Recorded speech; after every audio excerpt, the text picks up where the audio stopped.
Olá, pessoal. Muito boa noite para vocês. Quem estava aí acompanhando a gente no nosso primeiro diálogo, na primeira mesa a gente conversou com a professora Carla e com a professora Mariana, e elas trouxeram um debate super gostoso sobre psicologia da educação. E agora a gente vai continuar os nossos diálogos, agora ainda mais especial, com o professor Alfredo e o professor Stefan. E o tema serão as metodologias ativas. E a gente vai começar o nosso diálogo aqui com esses dois queridos, esses dois professores que afetam os seus estudantes, né, que educam com amor e que buscam, por isso, metodologias que sejam mais atrativas e mais significativas no nosso fazer docente. Hoje em dia a gente escuta muito falar das metodologias ativas, elas são quase que uma condição para que a gente esteja atuando no ambiente educacional, e acho que esse diálogo que a gente vai estabelecer agora vai ser super importante para a gente poder introduzir o assunto e pensar em como que a gente pode organizar as nossas práticas pedagógicas baseadas nas metodologias ativas. É uma honra apresentar para vocês o professor doutor Alfredo e o professor doutor Stefan. Meninos, muito obrigada. É uma honra poder dialogar com vocês, né, nesse dia. Queria que vocês se apresentassem para o pessoal que está assistindo a gente, para a gente iniciar nosso diálogo. Pode ser? Pode ser. Vamos pôr em alfabética. Alfredo, pode começar. Muito bom. Eu só espero que não esteja com um certo delay, porque eu tô percebendo que aqui a minha câmera tá meio lerda. Não sei se tá tudo certinho aí com vocês.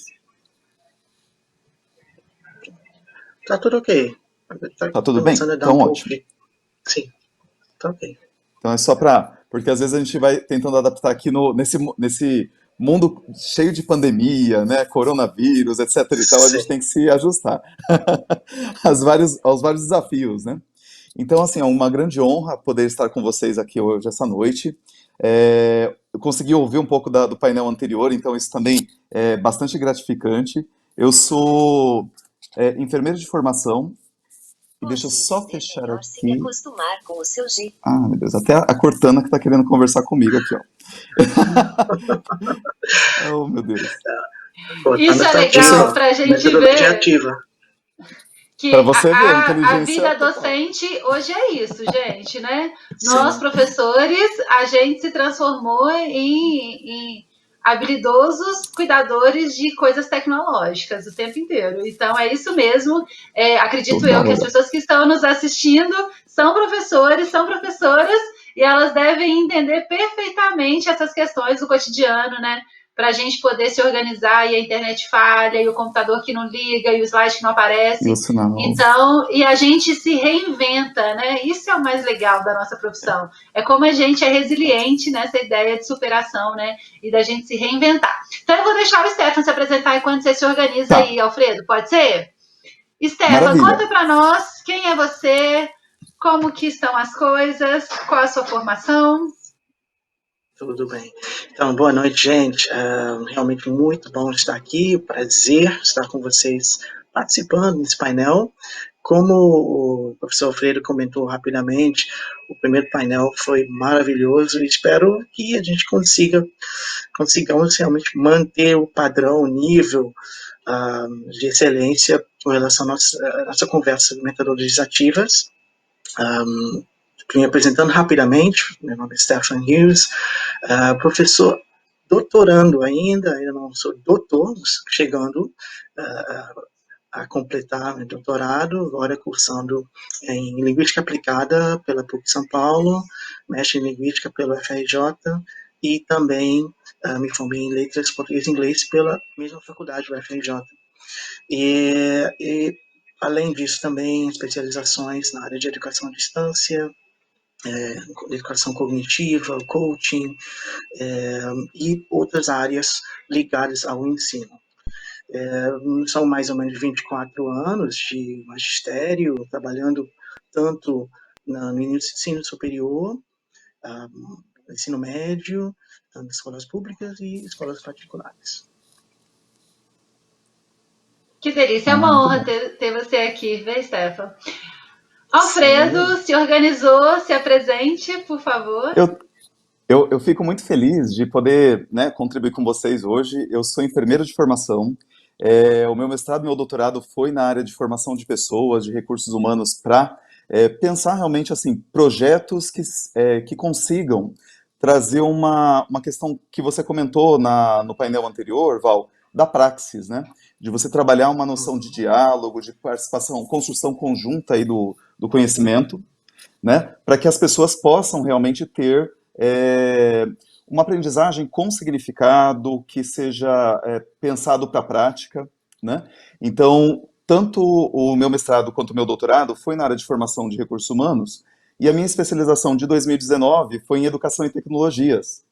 Então, isso para mim também foi uma grande alegria pela Universidade Federal de São Carlos, fazer essa formação que ajudou a, a melhorar, né, ou vamos dizer assim, para colocar aqui, que eu acho que eu vou ficar mais tranquilo e mais centralizado, talvez menorzinho. Porque aí a ideia é justamente de pensar como tornar a relação com os educandos, né, mais produtiva, mais ativa, mais dinâmica, né? E isso sempre me inquietou muito, desde a minha formação, né? Eu me formei em 2002, né, pela Escola de Enfermagem da USP, e depois eu fiz o mestrado, doutorado também por lá, mas eu ainda sentia que, assim, esses mergulhos na pedagogia, na psicologia, me ajudaram muito, né, a ampliar o olhar. E outras áreas, como a sociologia da educação, enfim, várias outras áreas. Então, eu acredito muito nessa ideia interdisciplinar. E atualmente eu estou na coordenação do mestrado e doutorado da Universidade de Guarulhos, onde eu pude conhecer a professora Val, né? Então realmente foi uma pessoa muito incrível, assim, que a gente pôde trocar muitas ideias boas, e em oficina, em roda de mestres, né, Val? Então, mostrando aí que a gente tem essa ideia, essa pegada mesmo de querer sempre se reinventar. Ninguém, né, eu acredito muito numa ideia de ser um eterno aprendiz, né? Então, espero poder trocar um pouquinho, com certeza com a companhia do Stefan, que é a primeira vez que a gente está se vendo aí no virtual, mas com certeza acho que vai ser uma noite assim bastante incrível. E foi exatamente assim mesmo, né? A gente acabou eu conheci o Alfredo, pessoal, para vocês verem como que a gente é ser inacabado, né? No programa de Uhum. formação de mestres, nós somos docentes em cursos, né, da mesma instituição. E aí, Uhum. nesse processo de docência, a gente tem encontros, né, de formação, e foi assim que a gente se conheceu numa formação sobre metodologias ativas, né? E lá a gente já começou a conversar e já saíram vários outros projetos, e eu acho que esse é o caminho mesmo. A gente precisa se abraçar aos nossos pares, né? Que aí, quando a gente Isso é encontra, muito e eu bom. vejo aqui agora essa sala cheia de professores assistindo, né, e participando do nosso diálogo, eu acho que esse é o ponto de transformação social. É quando nós, educadores, a gente se une e a gente dialoga com os nossos pares e a gente busca uma formação para uma educação de qualidade, né? Eu acho que esse que é o ponto mais incrível, assim, da gente poder dialogar com educadores. É o quanto a gente aprende, o quanto a gente ensina, o quanto a gente troca. Os nossos professores são professores do curso de pós-graduação em teorias curriculares da Faculdade Forte, e eles estarão, Perfeito. né, com a disciplina de metodologias ativas. Então, todo esse nosso diálogo que nós estamos tratando aqui hoje já vai ao encontro da disciplina que foi cuidadosamente elaborada pelo professor Alfredo, né? Então, nós dois trabalhamos juntos, nós estaremos juntos na disciplina, né, Alfredo? E a Sim, por gente favor. trabalhou muito pensando em cada conteúdo, a gente trabalhou junto pensando em cada tema. Então, é uma disciplina muito bonita, de um curso muito bonito, que eu acredito mesmo que ele pode propiciar para nós, né, uma formação de qualidade. Pessoal, iniciando os nossos diálogos agora, eu queria trazer uma pergunta que está gritando aqui para nós que somos Uhum. educadores, né? Me parece que com a pandemia, a gente meio que da noite para o dia, a gente agora é obrigado a trabalhar com metodologias ativas, né? Então, antes a gente tinha nossas aulas dialógicas, lousa, e a gente tinha as nossas formas ali de trabalhar os conteúdos, mas aí, pronto, agora é o ensino remoto, agora, quando eu vou preencher um formulário, quando eu vou fazer uma entrevista de emprego, quando eu vou trabalhar em qualquer lugar, a primeira coisa que querem saber é: você trabalha com metodologias ativas? Né? E eu queria Uhum. saber se realmente as metodologias ativas, né? E aí eu vou fazer essa pergunta aqui para o Alfredo, se as metodologias Uhum. ativas elas são uma novidade que vieram com a pandemia ou se isso já é fruto de estudos, de teorias curriculares que vêm de muito tempo, se você pode explicar isso para a gente um pouco. Olha, essa pergunta, Val, ela é muito pertinente porque acredito que agora muitos dos colegas que estão nos assistindo aqui, né, pelo Vimeo, com certeza tiveram que se reinventar nesse momento de pandemia, de ensino remoto emergencial, né? A gente teve que realmente tem que tirar o chapéu para as pessoas porque elas tiveram que realmente fazer uma grande mudança, às vezes até no sentido de motivação, de utilização mesmo de algumas abordagens diferenciadas. Mas se você for pensar, as metodologias ativas, elas não são novidade, né? Elas vão se reinventando ao longo dos séculos, quando a gente pensa, né, das décadas, na verdade, porque não foi tão longe assim, mas elas, na verdade, a gente se reinventa a partir do momento que a sociedade está vivendo, né? Quais são as revoluções tecnológicas e pedagógicas, educacionais, que estão acontecendo naqueles momentos? Então, quando a gente pensa, na verdade, às vezes eu acho que é mais uma mudança de olhar, né? Quando a gente pensa nas maneiras de pensar o processo educacional como um todo, as metodologias ativas, elas vêm para trazer um protagonismo, né? Acho que é uma palavra também que fica muito na crista da onda, né? Só espero que com o nosso encontro de hoje não fique no modismo, né? Mas a gente pensar justamente nessa ideia de um protagonismo do aprendiz. E uma facilitação, né, uma mediação que o educador promove também, né, em diferentes contextos de aprendizagem. Então, metodologias ativas, elas não são algo novo. Talvez a gente ouve muito delas agora, porque a gente teve que, não dá para ficar só na ideia né, de uma formação tradicional, que eu estou como professor, né, ou como educador, e eu transmito determinados conhecimentos. Isso, muitos de nós já sabe que não é o jeito, né? Mas, ao mesmo tempo, paira uma certa dúvida do que é realmente trazer essas metodologias ativas para o meu contexto de ensino, os meus momentos de diálogo com outras pessoas, na educação presencial, né? Também na educação à distância, né? No sentido online, mas também muitas empresas, né? A educação corporativa. Isso também é bem interessante, porque a gente, até porque eu também tenho uma experiência em consultorias, e as pessoas ficam solicitam muito essa questão de como que a gente pode tornar o processo mais produtivo e mais ativo para todos, mais participativo, né? Então, realmente não é né, novinho, né? Se a gente for pensar até lá longe, né, na virada do século passado, né, do século XX, Celestin Freinet, ele já tinha muito essa ideia de usar a experiência, a pessoa a aprender com a prática, né? Então, isso já vinha sendo amadurecido. Então, o movimento Escola Novista, ele traz muitas referências importantes de metodologias ativas, né? Você sabe que no meu mestrado eu estudei uma Uhum. comunidade de aprendizagem, né? E Uhum. fiz algumas inserções na Escola da Ponte para entender a pedagogia de projetos, né? Que foi o que eu estudei no meu mestrado, que é a aprendizagem voltada à construção de projetos no viés dos alunos, que é uma forma de metodologia ativa também. E eu Uhum. estudei o autor, um dos autores que eu usei bastante foi o Dewey, né? Então, John como a gente Dewey, sim, percebe, o John Dewey, então, sim. como percebe, né? E o John Dewey é de 1900 e bolinha, né? Então, como que Uhum. acho que é 1902, um dos livros dele que eu me Se não me lembro de ter engano. lido, Uhum. 1902, sim, Dewey 1902, que eu citei bastante. E assim, em 1902 já tinha Você um tinha razão. educador pensando em aprendizagem baseada em projetos, né? Que hoje a gente vê a pedagogia de projetos estourando aí em um monte de escolas. Uhum. Então, Uhum. realmente a gente precisa trabalhar com o conceito de historicidade, né? Que é justamente Boa. a gente pegar conceitos que foram criados numa determinada época, num determinado contexto, e adaptar para as condições materiais que a gente tem hoje para interpretar a nossa realidade vivida, né? E aí eu queria aqui agora perguntar para o professor Stefan se ele podia explicar para os professores e para a gente que está assistindo o que são essas metodologias ativas, professor? Opa! Bom, vamos lá. Acho que vocês assim, pensaram bastante alguns pontos, pensaram de certa forma muito que tem a ver com metodologias ativas e engraçado e por coincidência você citou Dewey eu ia comentar já, interagindo já com as colocações do professor Alfredo e Dewey, a gente podemos falar em Montessori, podemos falar no próprio Freire e Krashen e outros teóricos falando sobre metodologias. E um ponto importante também, que o professor Freire também salientou, que a sociedade, a educação, ela se recicla o tempo todo, de acordo com a necessidade daquele momento, da sociedade em que estamos inseridos.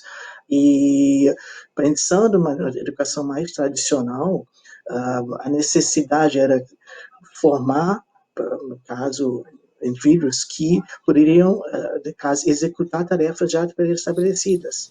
E hoje precisamos de indivíduos que precisam resolver problemas, precisa captar, precisa interagir, trabalhar em equipes, e por isso também se torna mais necessária e volta a discussão à metodologia ativa. E engraçado, no início da nossa conversa, quando você pediu para nos apresentamos do que é a metodologia ativa, provavelmente até os professores que estão nos assistindo, de repente já estão fazendo muito que já tem a ver com metodologia ativa.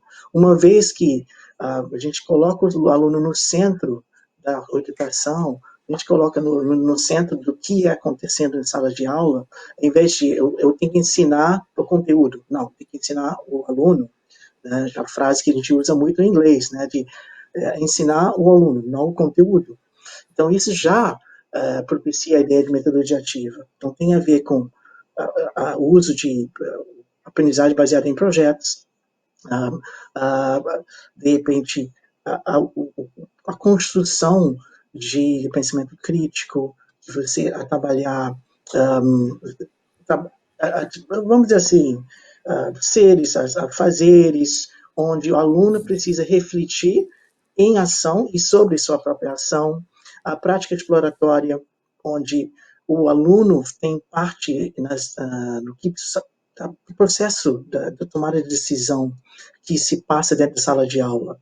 Então, em vez do professor chegar e colocar, nós vamos levar ou realizar a aula dessa forma, propor um momento de troca, né? No simples fato de estabelecer o que vale e não vale, ou estabelecer critérios de avaliação dentro da sala de aula, já é uma forma de trabalhar a metodologia ativa, porque o aluno tem voz, ele tem escolha, e se pensar nas habilidades do século XXI, se fala muito em comunicação, criatividade, colaboração e pensamento crítico. E em inglês também se fala C, que seria a escolha, choice. Né? E isso também, uma vez que o aluno possa ter escolha sobre o que ele vai estudar e como ele vai aprender, com a orientação do professor, já está meio caminho andado.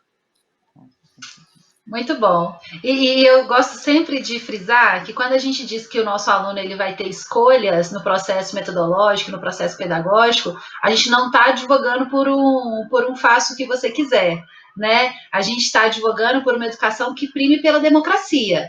E esse é o princípio para as metodologias ativas, esse é o princípio para a psicologia da aprendizagem, esse é o princípio para o pensamento crítico, porque por mais que a gente tenha diversos autores, e muitas vezes eles trazem concepções aparentemente antagônicas, né? E por isso que é tão importante a gente entender as teorias curriculares, que essas concepções, elas têm alguns princípios que dialogam, né? Então, quando a gente coloca em confronto dialógico, né, nesse processo dialético mesmo, diferentes autores e diferentes perspectivas, a gente observa como que o aluno ser participante do processo, as aprendizagens nascerem do contexto estudantil, as aprendizagens serem significativas, o saber do aluno ser considerado no processo de ensino-aprendizagem, a gente não olhar para o aluno como se fosse uma folha em branco, onde a gente vai preenchê-lo, porque isso é uma falácia. Então, essas construções, elas são todas levadas em consideração quando a gente pensa nas teorias curriculares, né, que condizem com esse andamento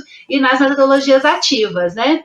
E aí vocês deram excelentes exemplos aqui de metodologias ativas, é uma delícia conversar sobre isso, eu sou uma apaixonada, né, tanto que no meu mestrado eu me dediquei a estudar isso, e eu queria só dar um recadinho para o pessoal que está aqui, podem mandar suas perguntas no chat. A gente está acompanhando todas as perguntas aqui. Tem uma equipe, o Antônio, o Adriano, maravilhosos, que estão acompanhando tudo e mandando aqui para mim. Então, a gente está de olho. E eu queria também falar para vocês deixarem o nome para vocês receberem da nossa equipe os certificados de participação. Então, não deixa lá nos comentários de escrever o seu nome completo, por favor, que você vai receber o certificado de participação do nosso evento. Combinado? Vou aqui passar para mais uma pergunta, então. E aí, uma pergunta que eu me fazia, tá, gente? E aí eu vou replicar para vocês, que pode ser uma dúvida de outros professores e de outras professoras também. Quando eu vou trabalhar com metodologias ativas, né? Eu preciso de comprar materiais, eu preciso de fazer investimento financeiro. O que agora eu sou uma professora que quero trabalhar, que preciso muitas vezes, porque a instituição que eu trabalho está me cobrando isso. Então, eu preciso trabalhar com as metodologias ativas, né? Eu preciso de investimentos. O que eu preciso fazer? Qual que é o meu pontapé inicial? Bom, o pontapé inicial, a metodologia ativa, acho que o grande, podemos dizer, benefício, a vantagem das metodologias ativas é que não há necessidade de um grande investimento, né, de recursos, porque se olharmos muito bem, é uma relação dialógica, porque se eu estou colocando aluno para escolher, e basta frisar também que as escolhas trazem também responsabilidades. Né? Isso aí, depende de reforçar o que a professora Valdiliane comentou também, de não é faz o que você bem entende, mas o aluno, quando ele faz escolhas, precisa saber por que da escolha, justificar a escolha. Então, isso cria também responsabilidade, cria autonomia do aluno. Então, a gente não está apenas dizendo, olha, faz o que quer. Então, é uma relação dialógica. Então, basta conversar com o aluno, uma simples pergunta de saber o que você sabe fazer, que você queria me mostrar. Não, de repente, às vezes, né, a gente fica preso ou precisamos realizar, né, cumprir todos os programas institucionais, cumprir toda a programação que tem que ser de acordo com a escola, mas custa nada, de repente, às vezes, perguntar para o aluno o que você gostaria que eu analisasse que você sabe fazer, que tem nada a ver com o conteúdo, com os currículos. Porque isso motiva o aluno a mostrar que realmente sabe. E uma das formas de trabalhar a metodologia ativa tem a ver com isso. Mostrar evidências do que você já aprendeu, você consegue fazer, do que você é capaz de fazer. E levar, então, do conhecimento para a competência. Né? Que nós temos habilidades, mas a competência é quando conseguimos aplicar esse conhecimento na vida real, aplicar o que a gente precisa para executar algumas tarefas no nosso dia a dia. Nossa, bem legal.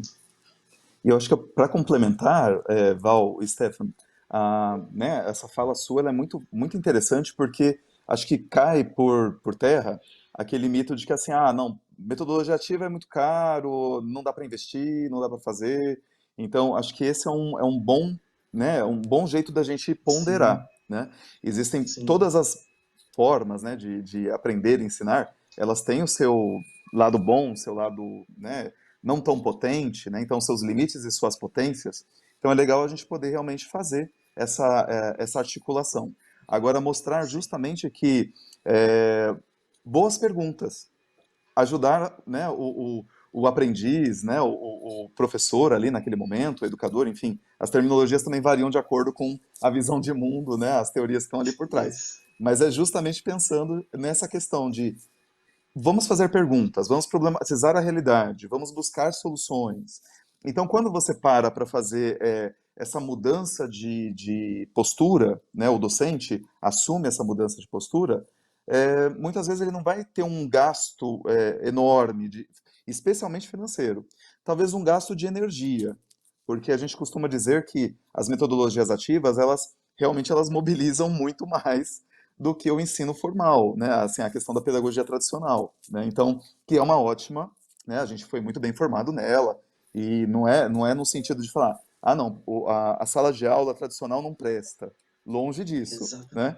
Mas a gente poder pensar que para os desafios, como você comentou agora há pouco, e as competências que são exigidas para as grandes questões que estão aí postas no dia a dia de hoje, né, a gente não consegue somente no modelo tradicional resolver todas elas. Então, como que eu posso pedir para que uma pessoa se torne crítica, reflexiva, cidadã, né, se eu só tenho um modelo e que atinge determinados aspectos do processo?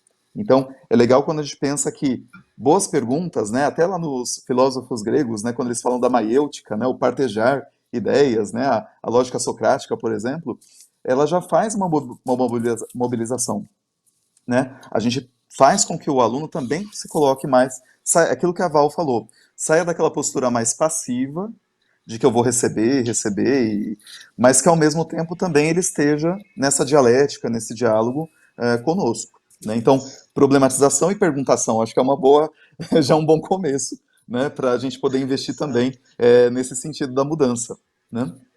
Sim, e que bom que você comentou isso, citou Sócrates, né? Que até hoje se usa muito esse método, né, socrático de perguntas, né, de você guiar todo o processo com o aluno. E se voltamos para aquela época, não havia recursos, era apenas conversa, era dialógica. Então, de novo, é a conversa que começa e mobiliza tudo, mas precisa ir longe. E também o professor precisa reconhecer que ele não sabe, ele ou ela, né, somos todos professores, não sabemos todas as respostas. Então, a Uhum, partir do uhum. primeiro momento, olha, eu não Humildade. sei, vamos descobrir juntos, porque às vezes assumimos que, por ser professor, temos que ter as respostas, temos que saber de Uhum. certo e errado. E a gente precisa levar para o aluno a entender, olha, vamos descobrir porque talvez a gente vamos ter surpresas ao longo do caminho, né? Então vamos descobrir juntos. Coisa boa. A fala de vocês me remetem, né, a três pilares importantes na atuação docente, que talvez seja a humildade epistemológica, né? Então, educar, ele exige uma humildade epistemológica, então a gente saber que a gente é ser inacabado, que a gente não está pronto, que a gente não é dono da Uhum. verdade, que a gente não sabe tudo e que os nossos alunos nos ensinam e nos ensinam muitas vezes com as suas dúvidas. Então, quando às vezes a coisa mais óbvia do mundo o aluno me pergunta e aquilo deixa de ser tão óbvio e eu paro e penso e falo, nossa, como eu não tinha pensado nisso antes, né? Uhum. Então, e aí me desconcerta, todas as minhas certezas, elas são desconstruídas com as perguntas dos nossos alunos. Um outro pilar que me vem muito à cabeça que vocês estão dizendo é justamente essa lógica da dialogicidade, né? Então, como o Uhum. diálogo verdadeiro ele é importante no processo de ensino-aprendizagem. Então, aqui a gente não fala de pseudos diálogos, não é? Fingir que vai deixar os nossos alunos falar, né? E eles falam e o que eles dizem para nós não faz tanto sentido e não modifica a minha prática. A minha prática pedagógica, ela se modifica no diálogo com os meus alunos, né? A partir do momento que eu estou aberta ao diálogo verdadeiro, esse diálogo verdadeiro transforma o meu conteúdo pragmático, transforma a minha metodologia, transforma as minhas ideias, transformam as minhas escolhas, porque isso é que faz com que o processo ele seja realmente ativo. E quando a gente fala ativo, é ativo para todo mundo, né? É quando todo mundo que está ali no processo de Nossa, falando. aprendizagem, ele está justamente envolvido, ele está com uma participação ativa, e é muito legal a gente poder conversar sobre isso, e eu acredito muito que a nossa disciplina vai ser linda. Eu vou trazer aqui mais uma pergunta, né? A Carolina de Fátima Teixeira, ela está perguntando aqui para vocês, tá? Então eu vou deixar cada um responder um pouquinho. E ela fala: como podemos fazer para dar conta dos conteúdos programáticos, ao mesmo tempo que abrimos espaço para discutir e pesquisar com os alunos os assuntos de suas preferências? Então, a Carol, ela tá ali, ela tem um Boa. conteúdo rígido, né?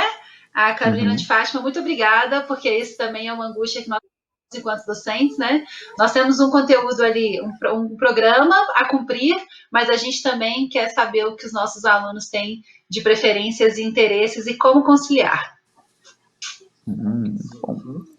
Pode Olha, ir, essa. Alfredo, começa. Posso? Vamos pensando junto aqui, né, Stefan e colegas, né? Eu acho que a Vamos pergunta sim, da vamos Carolina sim. ela é muito instigante, né?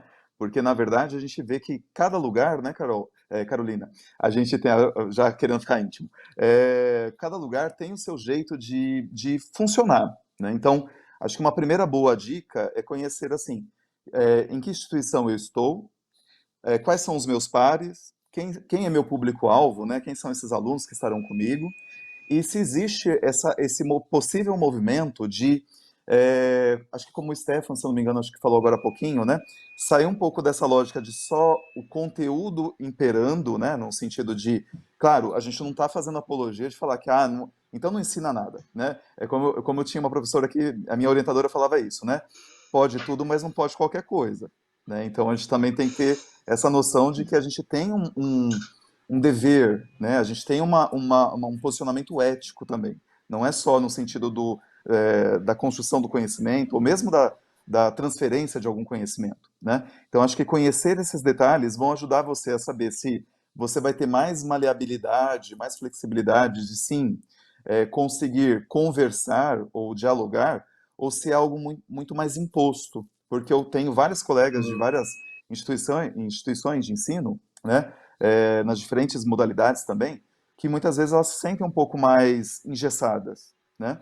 Não sei se é necessariamente isso que está acontecendo contigo, Carolina, mas a gente percebeu o quanto que a gente permita o diálogo. É o que a gente falou agora há pouco. É deixar canais. E, se possível, ouvir um pouco mais do que só despejar determinados conteúdos, né? Então, acho que cada um de nós vai tentando buscar um jeito ali, um projeto, uma maneira de pesquisar, ou uma atividade, uma tarefa que possa, sim, valorizar aquele conteúdo, né, que é importantíssimo, mas que, ao mesmo tempo, às vezes a forma, né, o jeito de fazer o formato acontecer é que talvez more esse pulo do gato aí, esse salto qualitativo. Eu vejo mais ou Uhum, menos por aí, né, Stefano? Não sei, claro. vamos pensar junto aqui, né? Sim, sim, acho que a gente pode, já pegando o gancho do que você acabou de colocar, Freire, pensando em pílulas de conhecimento, pílulas de aprendizagem, vamos dizer assim, onde, ao invés de pensar que muitos, acho que como professores, claro, gostaríamos sempre de pensar no macro sempre, pensar num projeto grande, quando se fala muito em metodologias ativas, um dos mais componentes ou formas de trabalhar isso é com projeto.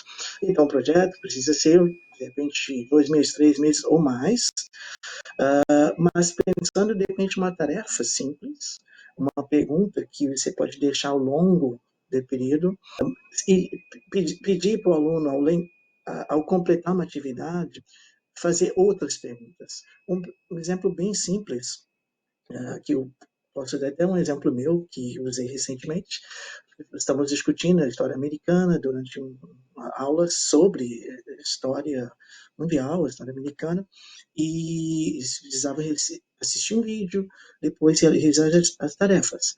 Fizeram todas as tarefas, completaram tudo, ok, mas eu levei mais uma pergunta para eles. Então, depois de ver o vídeo, o que você gostaria de fazer ou perguntar aos, no caso, protagonistas que estavam envolvidos naquele vídeo?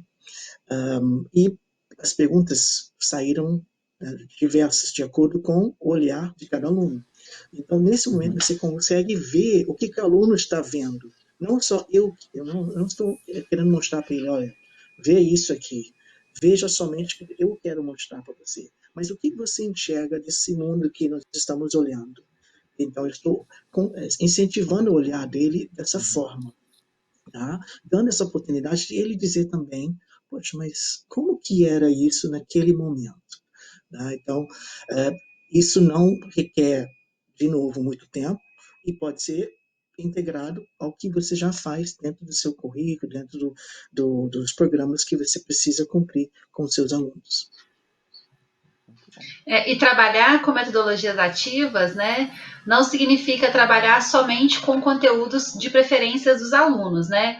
Então, a gente trabalha muito Uhum. nessa perspectiva, a gente leva muito em consideração o interesse do aluno, né? Então, por exemplo, o John Dewey fala muito dessa perspectiva do interesse, né? Então, quando a gente pensa no interesse do aluno, não significa falar que a gente vai trabalhar só aquilo que o aluno quer aprender, mas a gente tem que usar esse interesse como um processo de mediação entre o conhecimento científico, né, e esse querer saber. Então, aí é que está a mediação do professor, né? Aí é que está o papel do professor. É fazer com que esse querer, esse interesse, ele seja mediado pelo conhecimento Integre, né? científico. Né? Então, a gente Uhum. precisa se apropriar dos conhecimentos científicos que foram produzidos ao longo da humanidade, né? Ao longo do processo histórico aí que a gente tem da humanidade. E esse conhecimento científico, obviamente, sem desconsiderar o saber popular e sem desconsiderar os saberes que são construídos pela humanidade nas suas diversas expressões culturais, mas essa apropriação do pensamento científico, do conhecimento científico, é a função, né? Como diria o Saviani, é a função central da escola. E aí a gente então precisa de pegar e fazer essa mescla, né? Entre os saberes populares, entre os saberes que os alunos já trazem, respeitar esses saberes, e a Respeito. partir daí a gente vai construindo os conhecimentos científicos, né? E aí a gente pode usar de metodologias variadas para a gente chegar nessa construção, e as metodologias ativas, elas são em forma e conteúdo coerentes com esse objetivo, né? Acredito eu. Uhum. Tá chegando aqui, pessoal, uma pergunta da Daniele Laís Andrade, e ela tá falando assim: essas metodologias ativas deveriam começar desde muito cedo. Por que será que ainda é tão difícil ver isso na prática nas escolas, gente? O que vocês acham? Eu tenho um palpite, vou deixar para o final. Eu vou querer saber desse palpite aí, que é bom. Eu também quero saber esse palpite. Quero muito saber antes. Mas, assim, acho que também a pergunta a Daniele colocou, né? Por que não acontece nas escolas? E é difícil você pontuar ou falar com as escolas como se fossem únicas, ou todas seguindo o mesmo modelo, né? São tão diversas, são conteúdos e realidades tão distintas que não, é difícil a gente, de repente, calcular, estimar de fato o que acontece e por que acontece. Né? São várias razões, várias motivações que poderíamos até explicitar aqui. Mas, primeiro, parte do mindset. Acho que a primeira coisa, a gente poderia falar dessa a mentalidade que vem por trás de olhar.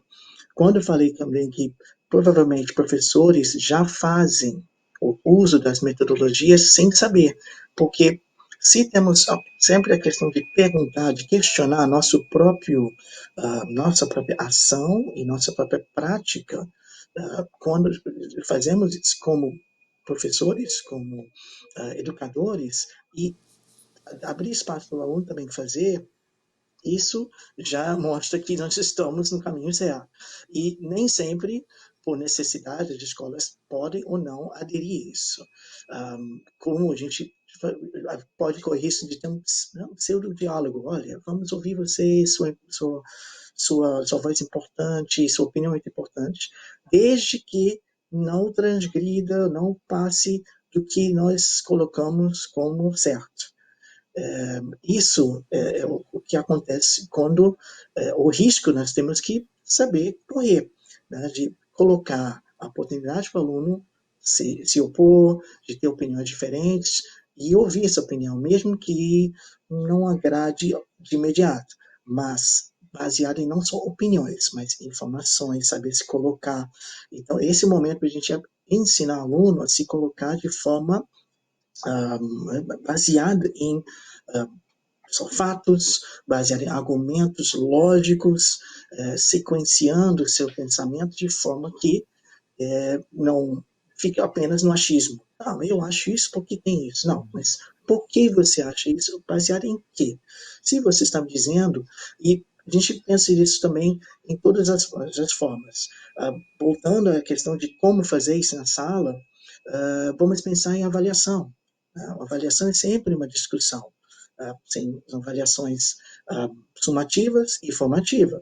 E se podemos achar um meio caminho entre a sumativa e a formativa, onde o aluno precisa avaliar sua própria aprendizagem, né, o processo, que nota você daria, como você participou hoje, e por quê? Não é só dar nota, eu dou 10, mas por que você dá 10?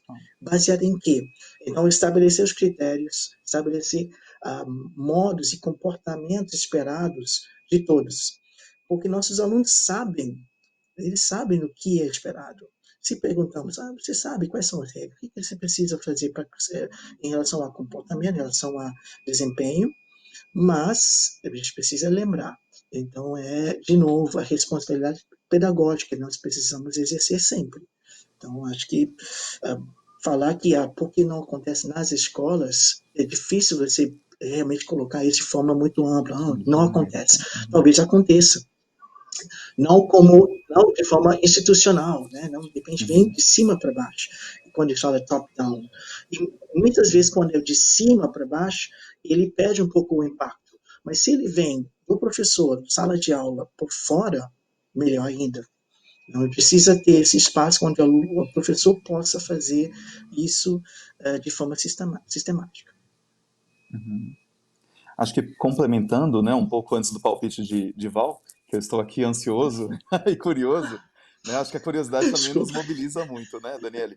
Mas assim, a sua pergunta, Daniele, eu acho que é como o professor Stefano comentou, é difícil hipergeneralizar, né? Mas ao mesmo tempo, eu vejo algumas situações que em outras épocas eram mais difíceis de aparecer. Por exemplo, em propagandas, né, e me corrija se eu estiver falando besteira, professor Stefano, mas até em propagandas de escolas de idiomas, né, mostrando ou destacando como um diferencial do seu processo aulas que não são a mesmice ou que não são aquele, né, o blá blá blá do professor, né? Então, assim, a gente tem que olhar isso com uma certa crítica, mas realmente você vê que existe um apelo hoje de mostrar que, sim, se o seu filho se formar numa escola que tem um outro modelo, uma outra mentalidade, né, em relação ao processo de construção do conhecimento dele, vem como uma forma aí de ser o destaque, né? E isso para a gente também é interessante, mas ao mesmo tempo, fazer essa transição também de um modelo mais tradicional, que acho que a grande maioria das pessoas ainda está, né, submetida, ou está apresentado em vários contextos, né, para um modelo de metodologias, né, para uma instituição que tem metodologias mais ativas, ou alguns professores que usam mais as metodologias ativas, também é um ponto que a gente tem que ficar atento, porque senão é aquela história, né? Muitos colegas ou muitos alunos falam isso. Ah, tem hora que eu queria só sentar aqui e escutar. Eu não queria mais ficar com essa coisa de toda hora ter que dividir em grupo, ou faz uma tarefa, ou vai para um desafio, ou resolve. Então, assim, é respeitar realmente o ritmo também de cada grupo. E, de novo, né? Tem situações, o professor José Moran, né, da USP, ele e a professora Lilian Bassic, eles são boas referências também no Brasil em relação às metodologias ativas. E eles colocam, né, o professor José Moran, ele traz uma reflexão muito interessante que é de alguns modelos, quando eles vão, né, de algumas instituições, quando vão utilizar as metodologias ativas, de pensar ou se é um modelo mais sustentado, mais incremental, que é uma transição mais suave, né, de incorporação de maneiras, né, de abordagens ou de recursos tecnológicos para ativar o processo de ensino-aprendizagem, ou se realmente é uma inovação mais disruptiva, né, no qual é quebra de paradigma mesmo. Então, a instituição toda, o corpo docente, a estrutura, ela é pensada para as metodologias ativas. Então, isso também é importante da gente ponderar. É uma inovação mais incremental? Será que eu tenho a possibilidade de fazer mudanças mais suaves, né? Um sopro de mudanças? Ou é alguma coisa mais furacão mesmo, né? No sentido de trazer uma mudança muito, muito grandona, né? E tem lugares que muitas vezes não conseguem ter essa mudança tão radical. E é por isso que a gente tem que ficar atento, porque às vezes é uma experiência que, é um ou outro professor que faz. Então, mas é uma coisa que a instituição valoriza, o projeto político, né, o projeto pedagógico, né, institucional, ele prevê isso também, porque senão a gente pode, né, incorrer na situação de ficar numa... A gente é tão lobo solitário que aí fica estranho também, destoa, né? Então é importante que a gente tenha essa visão mais macro também, né? Para entender de que escola é essa, que grupo de professores, é isso mesmo que eu espero para o meu filho, ou para, né, para aquela criança, ou para aquele adulto que está investindo, né, os sonhos dele para se formar numa determinada profissão, né? Então isso também é importante da gente ponderar. Eu vou trazer meu palpite aqui agora, né? Perguntando, a Daniele perguntou por que é tão difícil a gente perceber isso. E aí amanhã, Dani, a gente vai ter uma mesa, 8h30 da noite, que vai falar sobre as teorias curriculares em voga, né, na literatura brasileira. E a gente vai perceber como que nós somos um país historicamente conservador, né? Historicamente conservador, inclusive nas teorias educacionais. Então, a gente tem lá os escolanovistas, a gente tem educadores que propuseram que as metodologias elas fossem mais abertas, elas fossem mais ativas, mas esses educadores, ao longo da história, eles tiveram uma resistência histórica, né? Então, assim, hoje, coincidentemente, né, um grupo escolar lá da Unicamp pegou um trecho de um livro meu e fez um post, e nesse trecho eu falava nos capítulos que eu fui conhecer os autores da educação que trabalhavam numa outra perspectiva depois que eu tinha saído do curso de pedagogia, né? Eu estudei educação física e depois eu fiz pedagogia, e aí quando eu entrei no mestrado, depois de virar pedagoga, é que eu fui conhecer muito mais profundamente, eu conhecia de nome, enfim, né? Mas ali no meu curso de pedagogia, por exemplo, eu fiquei estudando Piaget um tempão, né? E eu fui conhecer outras pessoas depois, quando eu estava no mestrado ou no doutorado. E aí, esse post lá que fizeram do grupo da Unicamp, ele viralizou, e os comentários que vinham embaixo eram muito parecidos, né? Quando eu fui olhar, das pessoas dizendo exatamente isso. Nossa, eu também. Eu fui conhecer só agora no mestrado, aí eu fui conhecer só agora. Eu também só vi essas frases quando eu recebia cartãozinho de dia dos professores, né? Mas eu não sabia direito o que significava. E aí eu me remeto ao nosso processo de formação profissional, né? Se essas discussões elas estiveram presentes. Eu me formei em educação física, eu me formei em pedagogia, e essas discussões não fizeram parte da minha formação nas duas instituições, né? E acredito eu, e quando eu converso, na minha pesquisa de doutorado, eu converso com 10 educadores, e os 10 educadores respondem categoricamente que também não tiveram essas discussões nas suas graduações. E aí, quando eu vejo esse trechozinho, quando eu faço a reflexão do livro, viralizar lá no post do pessoal da Unicamp e todo mundo responder igual, então é um palpite, tá, gente? Eu não estou dizendo isso daqui com uma certeza, mas acredito eu que a formação profissional, né, nas áreas da licenciatura, durante muito tempo, ficou presa a uma visão de formação que não é errada, né? Não estou dizendo isso, não estou desmerecendo, mas a nossa formação ficou muito presa, né, numa determinada teoria curricular, e a gente foi abandonando outras propostas justamente por conta de viés conservadores aí. E aí chegou um momento em que a sociedade já não dá mais conta disso, né? Onde que o pensamento crítico ele é fundamental para a formação das pessoas, e aí a gente percebe um movimento onde esses autores, que muitas vezes eles foram trabalhados de maneira secundária nos cursos de licenciatura, eles começam a retornar, né? E a gente precisa de estudá-los e revê-los. E aí, amanhã, na mesa de teorias curriculares e práticas pedagógicas, eu acho que a gente vai poder fazer essa imersão histórica, né? Então, a gente vai ver como as teorias elas vão sendo apropriadas ou não de acordo com os interesses de determinada época. E aí o meu palpite, então, vai que a nossa formação profissional nos cursos de licenciatura não aborda essas temáticas, né? É um palpite, eu ainda preciso fazer mais pesquisas para poder dizer isso para vocês, mas eu acredito que a gente vai ter contato com esse tipo de literatura e com esse tipo de formação lá na pós-graduação, lá no mestrado, lá no doutorado, e os professores que estão na educação básica, Daniele, muitas vezes não tiveram a oportunidade de ter essa formação, e é por isso que a gente vê ainda que a gente vai repetindo, né? Então, eu tive uma formação tradicional na escola, depois, quando eu passei pelo processo de graduação, essa formação tradicional se repetiu, então a minha prática pedagógica tende a ser tradicional. Né? Então, tende a eu repetir aquilo ali como status quo. E é por isso que os cursos, esses diálogos educacionais e os cursos de pós-graduação, eles são tão importantes porque eles desconstroem padrões.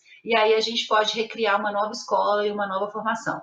É um palpite, tá, pessoal? Mas não sei, eu acho que é um caminho. E posso fazer só uma pitadinha nessa fala sua, que ela é bem Claro! interessante, porque a gente fala muito, né, Val e Stefan, que as metodologias ativas elas estão aí para servir como uma maneira do aprender a aprender, né? E a gente tem falado muito hoje que além do, né, para dar o salto aí de qualidade também, né, extrapolar um pouco mais, é aprender a desaprender, aprender a reaprender de novo e modificar, porque eu acho que o exercício que você comentou, né, da sua formação, né, da trajetória, mostra que quando você estava no mestrado, assim como acredito que cada um de nós, mesmo na especialização também, né, isso é, talvez no mestrado, doutorado mais, porque a gente tem que fazer mergulhos mais profundos, né, em águas mais profundas, né, mas isso assim, a autonomia que a gente desenvolve neste momento da formação da gente é muito diferente de qualquer outra etapa da vida, né, pregressa escolar, né? Então isso também é um ponto muito interessante da gente ponderar, né? O quanto que a gente consegue, pelas motivações internas, né, por aquilo que nos mobiliza naquele problema de pesquisa, enfim, fazer esse mergulho. Então essa investigação também, ela faz com que a gente seja muito, totalmente protagonista da história, né? E ajudar as pessoas a perceberem que em outros momentos essa postura também é muito bem-vinda, né? Acho que esse é um ponto de partida interessante para a gente poder cultivar, né? Porque é como você falou, essa curiosidade epistemológica, nessa humildade, essa questão né, de buscar, que são visões, né, leituras freirianas também, de Paulo Freire, no sentido do papel do educador, né, nessa construção de conhecimento Uhum. coletiva, dialética e dialógica, fazem uma diferença muito grande. Então, realmente, eu tive uma amiga que falava isso, né, Val? Na licenciatura, na época que a gente fazia a licenciatura. Falava assim, nossa, que coisa, né? A gente está numa das melhores universidades do mundo, né? Na época, melhor do Brasil, só que a gente está tendo aula de metodologias ativas só no modelo tradicional. A gente não teve nenhuma outra aula que a gente pudesse falar ou aplicar ou errar e reaprender, né? Então, acho que esse é um ponto interessante, porque mostra, né, certos comportamentos, condutas mais arraigadas aí também, né? Então, é para desconstruir. Eu acho que é tentar criar essa cultura aí de repensar as coisas, reinventar, inovar, né? Mas com E é por, ética e com cuidado, né? É por isso que é tão Muito importante bem. esse nosso processo de formação contínua, né, gente? Então vocês veem, né? Eu me aproximei do Alfredo num processo de formação contínua, estou aqui hoje Uhum. conversando com a Estefa num processo de formação contínua. Tem vários, né? Tem dezenas de educadores nos assistindo agora e participando conosco também nesse processo de educação contínua. Então, acho que esse é o caminho mesmo para a gente poder desconstruir, Daniela, e a gente tentar fazer com que a nossa aprendizagem ela tenha mais significado e elas possam transformar mesmo de uma maneira significativa a sociedade, né? Vou passar para a última pergunta, gente, que a gente já está chegando no tempinho final.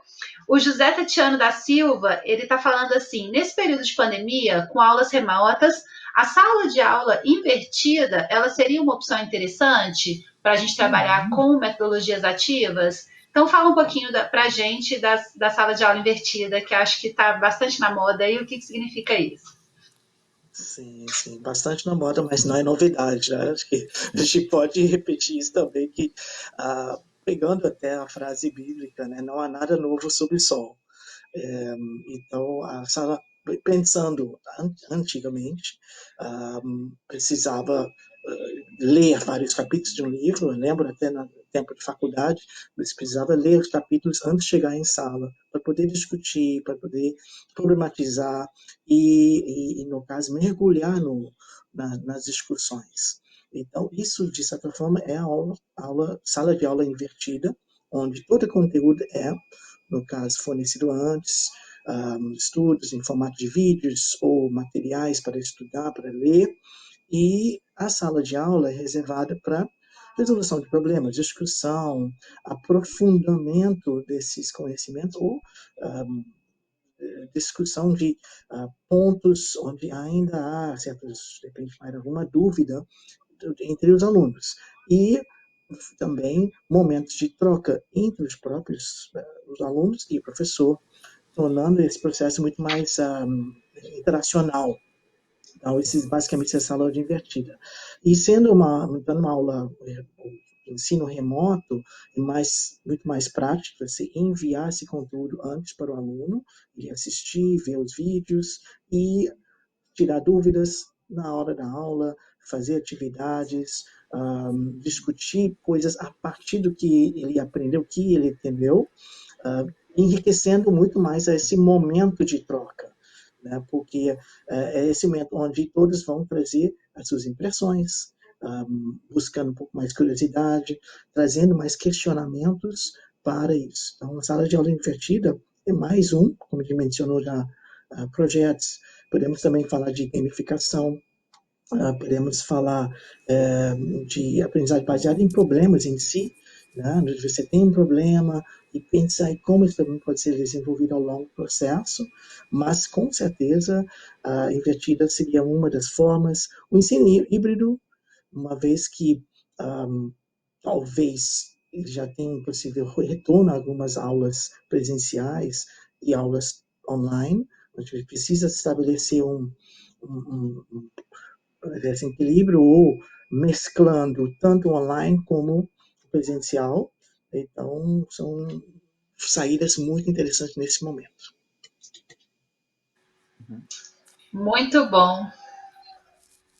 E acho que assim, para complementar, né, a gente também tem uma ideia muito boa de deixar o processo enriquecido por tecnologias digitais, de informação e comunicação, que como a gente falou no comecinho, muitas delas, é até um lema, né, eu uso isso como um mantra, né, Stephanie e Val, eu falo sempre para os alunos, a gente só vai usar as opções gratuitas da internet. Então, até para não ser mais uma barreira para implementar algumas ações. Então, quando você falou você perguntou da sala de aula invertida, né, e na resposta do Stefan, eu lembrei, né, de uma variação que a gente usa muito na área de saúde, tem até algumas faculdades que a gente conhece aqui em São Paulo, que tem feito toda uma mudança para usar, por exemplo, aprendizagem baseada em equipes, né, é o Team-Based Learning, em que é uma variação aí da sala de aula invertida.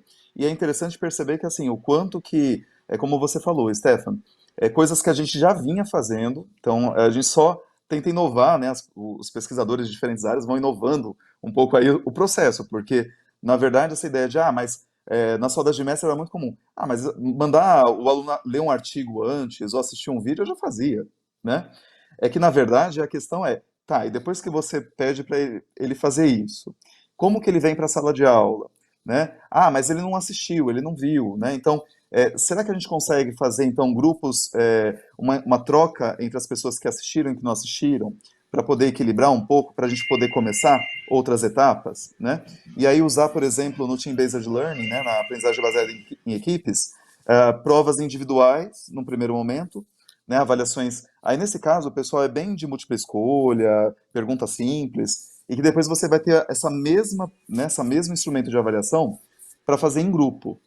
E depois você faz um espaço para discussão, que seja uma encenação, uma dramatização, uma simulação ou um estudo de caso, para que a gente possa aproveitar o que é o papel do educador como alguém para tirar, esclarecer mais dúvidas, propor mais perguntas, como você falou também, né? E criar um ambiente interessante para aquele aprendizado ser aplicado, né? Então isso também é um jeito bem bacana, que tem dado certo conosco também na área de saúde, assim, pelo menos na enfermagem e outras áreas que a gente aplica, tem dado uma sensação interessante, assim, ao final dessas atividades com os alunos. Bem legal. Muito bom, meninos. Infelizmente, a gente Tá já está bom. chegando no nosso tempo. É tão Oh, meu bom, Deus. né? A gente é tão apaixonado que a gente ficaria aqui conversando mais durante horas, né? Porque realmente é uma delícia, é um privilégio, é uma honra poder ouvi-los, é muito gratificante. Para quem, né, não me conhecia, eu sou a Uhum. professora Valdilene, sou coordenadora do curso de Teorias Curriculares e Práticas Pedagógicas da Faculdade Forte, e todo esse diálogo que a gente está promovendo aqui hoje, né, a convite da Faculdade Forte, é para que a gente possa apresentar para vocês as diferentes teorias curriculares que transitam no nosso fazer pedagógico. Então, ao longo da história da humanidade, diversos educadores foram pensando as suas teorias e essas teorias elas são transformadas, né? E elas são iluminadas à luz da prática pedagógica. E a gente vai construindo o nosso fazer docente. Então, olha só hoje como a gente conversou sobre psicologia da educação, a gente conversou sobre metodologias ativas, Amanhã a gente vai conversar sobre concursos públicos e sobre as teorias curriculares que foram desenvolvidas ao longo da história, justamente para que você, professor, você, professora, você possa conhecer essas teorias, você possa pensar como essas teorias podem ser aplicadas na prática, e isso vai qualificar o seu fazer docente, né? A nossa ideia não é defender a psicologia da educação, ou defender as teorias críticas, ou defender as metodologias ativas, mas é apresentar todas essas possibilidades teóricas e a gente pensar, né, de uma maneira crítica e autônoma, a partir do momento que eu as conheço, como eu posso transformar o meu fazer docente, como eu posso ser uma professora melhor para os meus alunos. Então, essa é a ideia da nossa pós-graduação, e esses diálogos educacionais, eles vêm para poder mostrar para vocês a riqueza metodológica que a gente pode desenvolver e como a gente pode qualificar, tanto para a prática pedagógica quanto para a gestão educacional, o fazer docente nas escolas brasileiras e na qualificação constante dos profissionais da educação que merecem todo respeito. Pessoal, muito obrigada pela participação. Amanhã nós estaremos aqui juntos outra vez. Professor Alfredo, por favor, se despeça, deixe suas mensagens finais. Muito obrigada. Então, assim, pessoal, aproveitem bem esse comecinho de primavera, apesar do friozinho. Espero que daqui a pouco o clima melhore. E acho que a mensagem que eu gostaria de deixar aqui nesse final é que, realmente, metodologias ativas não são oba-oba, né? A gente precisa realmente valorizar o protagonismo do aprendiz, a ação e a reflexão no processo e colaboração. Acho que isso faz com que a construção do conhecimento seja bastante interessante para todas as partes envolvidas. Então, acho que é isso. Gratidão a todos que nos ouviram. Poxa, também gratidão, muito, né? Grato por participar dessa conversa. E gostaria, de repente, só levar ou deixar 5 pontos, ou 5 etapas, pensando em metodologias ativas. Primeiro é pensar em engajar o aluno, depois levar o aluno a explorar o conhecimento, depois incentivar esse aluno a explicar ou a buscar entendimento do que ele acabou de explorar, elaborar formas de apresentar esse conteúdo e, por fim, avaliar, né, seja por autoavaliação ou avaliação em dupla, em grupo, sobre o que foi construído. Você pensa nessas 5 etapas, já encaminha muito bem para metodologias ativas. Excelente. Pessoal, excelente. Muito obrigada, professor Alfredo. Muito obrigada, professor Stefan. Muito obrigada, Daniel e Antônio, que estão aqui na nossa retaguarda, dando todas as condições para que a gente possa oferecer para vocês um evento de qualidade. Espero que vocês tenham gostado. O professor Stefan e o professor Alfredo são professores da Faculdade Forte e estarão com a gente no curso de Teorias Curriculares e Práticas Pedagógicas como professores da disciplina de metodologias ativas, e lá a gente vai ter 60 horas para poder discutir bastante sobre esse assunto. Hoje a gente teve a gente vai ter 60 no curso, então a gente vai poder aprofundar bastante nessas questões, e a gente espera vocês amanhã, 7h30, para discutir concursos públicos na área educacional, e logo em seguida para a gente conhecer um pouco mais sobre as teorias curriculares e as práticas pedagógicas. Um abraço, muito obrigada e até amanhã.